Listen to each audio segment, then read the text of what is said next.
দেখো আজকে আমাদের রাতের ডিনারে আছে আলুর পরোটা, তার সঙ্গে আছে আলু মাখা আর ঘরে তৈরি ছানা। কতটা নরম হয়েছে দেখো, আর খেতেও কিন্তু দারুণ টেস্টি হয়েছে। শুধু দেখলে হবে, এবার বানাতেও তো হবে। চলো ঝট করে রেসিপিটা তোমাদের বলে দিই কীভাবে বানাবে আজকে আলুর পরোটা।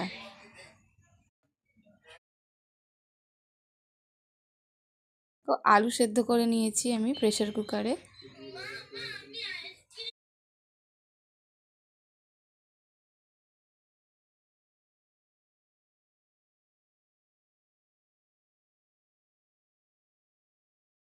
এবারে দেখো আদা থেতো করছি, ভালো করে থেতো করতে হবে আদাটা।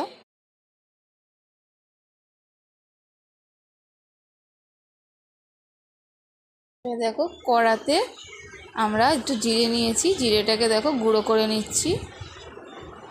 ভালো করে গুঁড়ো করবে এটাকে। গুঁড়ো হয়ে গেছে দেখো। এবারে তেলে পেঁয়াজ, এবার ময়দা মেখে নেবো এদিকে এক সাইডে, নুন চিনি আর দেবো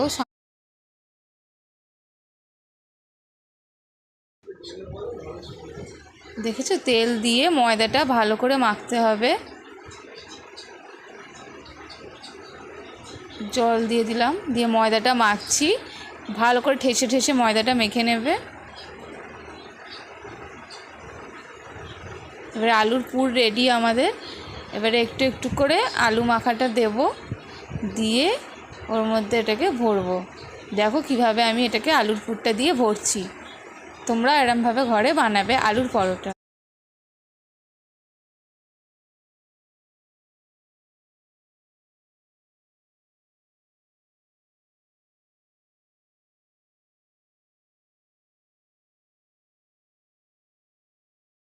সুন্দর করে দেখো ভরা হয়ে গেল আলুর পুরটা। এবারে দেখো সেঁকা হচ্ছে আলুর পরোটাটা। তেল দিয়ে দিলাম, দিলেই দেখো কি সুন্দর লাল হয়ে দুই সাইডে ফুলে